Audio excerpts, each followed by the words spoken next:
पहुंची तब उन्होंने निर्णय लिया था कि सीता को वनवास दीदी मेरे से भी पकड़ा नहीं जाएगा। केवल और केवल हाथ में पहन राम दुखी थे, उनकी आंखों में थे अश्रु। वो जानते थे कि मेरी सीता पवित्र है, लेकिन मेरे प्रजाजन, मेरी ये दुनिया उसको अच्छा नहीं मानती, इसलिए मैं उसको वनवास भेजूंगा। और उन्होंने त्याग करा मां सीता का। कहने का अभिप्राय है कि दुनिया किसी की सगी नहीं, इस दुनिया ने भगवान द्वारिकाधीश तक को नहीं छोड़ा, उनके ऊपर बांध कर कलम का टीका लगा दिया और वो वार्ता करने लगे आपस में कि हाँ, द्वारिकाधीश भगवान ही है जिन्होंने राजा सत्यजित के भाई का वध कर दिया, मार दिया उसको मणि के लालच में। स्वयं राजा द्वारिका के जो राजा है, क्या उनके राज्य कोष में धन की कमी थी? मणियों की कमी थी उनके राज्य कोष में? वो तो स्वयं राजा थे, फिर भी प्रजाजनों ने कलंक लगा दिया। और जब ये बात उड़ते उड़ते वसुदेव और देवकी के कानों तक पहुंची, भगवान कृष्ण के कानों तक पहुंची, तो उनको बहुत दुख लगा कि प्रजाजन कैसी वार्ता कर रहे हैं। भगवान कृष्ण ने उसी क्षण विचार किया कि मैं अपने माथे के इस कलंक को धो डालूंगा। मैं आज ही जंगल की ओर जाऊंगा और पता करके आऊंगा कि सत्यजित का भाई क्यों नहीं वापस लौट कर आया। और भगवान कृष्ण कुछ सैनिकों को लेकर द्वारिका से निकल गए। जैसे ही निकल गए, वहां उन्होंने कुछ खून के धब्बे देखे, तब वे जान गए कि प्रसेनजित जो राजा का भाई है, उसकी हत्या कर दी किसी जानवर। तो भगवान कृष्ण उन पदचिन्हों के पीछे पीछे चल पड़े, खून के धब्बों के पीछे गए और वे खून के धब्बे एक गुफा पर जा आकर खत्म हो गए। तब द्वारिकाधीश भगवान ने उन कुछ सैनिकों को कहा कि तुम इस गुफा के बाहर मेरा इंतजार करना, तब तक मैं ना आऊं, तुम यही विश्राम करना, मैं अभी देखकर आता हूं। जैसे ही भगवान कृष्ण उस गुफा के अंदर गए, वहां पर उनकी भेंट जामवंत से हुई। अब जामवंत जी भगवान कृष्ण को कोई शत्रु मानकर कि मेरी गुफा के अंदर कोई शत्रु आ गया, उन्होंने युद्ध प्रारंभ कर दिया। और ये युद्ध 27 दिनों तक चला। बाहर जो सैनिक खड़े थे, वे सभी गुफा के बाहर से ही वापस लौट गए कि भगवान कृष्ण, उन्होंने स्वयं ही ये विचार कर लिया कि भगवान कृष्ण मृत्यु को प्राप्त हुए और वे चले गए अपने राज्य की ओर। और उन्होंने जाकर ये खबर वसुदेव और देवकी को दी कि भगवान द्वारिकाधीश मृत्यु को प्राप्त हो गए। हमने उनका इंतजार किया, आज 27 दिन हो गए, पर भगवान द्वारिकाधीश तो लौट कर ही नहीं आए, इसलिए हम वापस आ गए।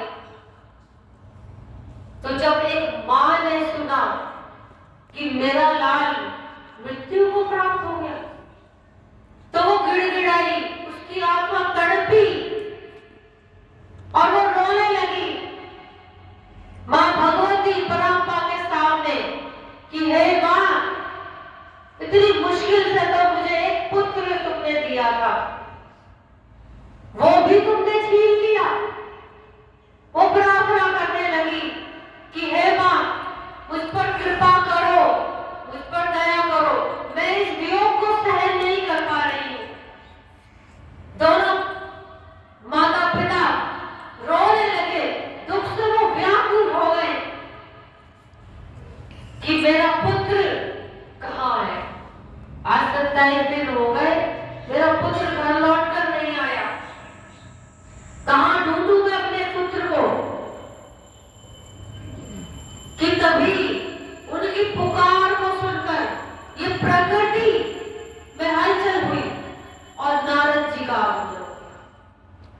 नारद जी गुरु के स्वरूप में वहां उपस्थित हो गए राजमहल में, और उन्होंने उनको सांत्वना दी कि आप दोनों ऐसे चिंतित क्यों हो रहे हो? आपके पुत्र को सामान्य जीव नहीं है, वह तो स्वयं द्वारिकाधीश है, भगवान विष्णु के अवतार है, उनका बाल विवाह नहीं हो सकता।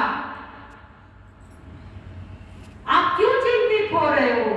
तभी वसुदेव बोल रहे कि प्रभु मैं जानता हूं कि मेरा पुत्र स्वयं ब्रह्म है, लेकिन पुत्र के रूप में मुझे बहुत दुख लग रहा है। मेरी आत्मा मेरे पुत्र के लिए तड़प रही है कि कैसे मैं अपने पुत्र को प्राप्त करूं, जो मुझे बड़े दुखों के बाद प्राप्त हुआ। तब नारद जी ने मां भगवती परांबा की श्रीमद् देवी भागवत की कथा का रहस्य उनके सामने उजागर किया और उन्होंने बताया कि आप नवान परायण यज्ञ रखवाए जो तत्काल फल देती है। जब आप इस कथा को श्रवण करेंगे तो आप जिस इच्छा को लेके बैठेंगे वो आपकी पूर्ण होगी 9 दिन के अंदर। जब समापन की विश्राम की अवस्था में जब आप जाएंगे, कथा विश्राम होगी, तो आपकी इच्छा की पूर्ण आहुति होगी। उनको सांत्वना दी नारद जी ने। जैसे ही उन्होंने मां भगवती परांबा के समक्ष उनका गुणगान करा कि देवी भागवत की कथा सुनने से क्या होता है, हमारे पितरों को मोक्ष प्राप्त होता है। देवी भागवत की कथा श्रवण करने से हमारे स्वयं का पितृ दोष समाप्त हो जाता है। यदि कोई बंध्या स्त्री है जिसको हम बांझ के रूप में कहते हैं, उसको संतान की प्राप्ति होती है यदि वो 9 दिन इस नवान परायण यज्ञ को श्रवण करे, मनन करे। आनंदित करती है ये कथा। तब वसुदेव जी को अपना पुराना वृत्तांत याद आ गया और अपने गुरु के श्री चरणों में बैठकर उन्होंने उनका आदर सत्कार किया और अपनी पत्नी सहित देवकी सहित बैठकर अपनी वार्ता को बताने लगे कि जब मैं और देवकी कारागार में बंद थे और कंस हमारे एक पुत्र को जन्म लेते ही ले जाता और पत्थर की शिला पर पटक देता था,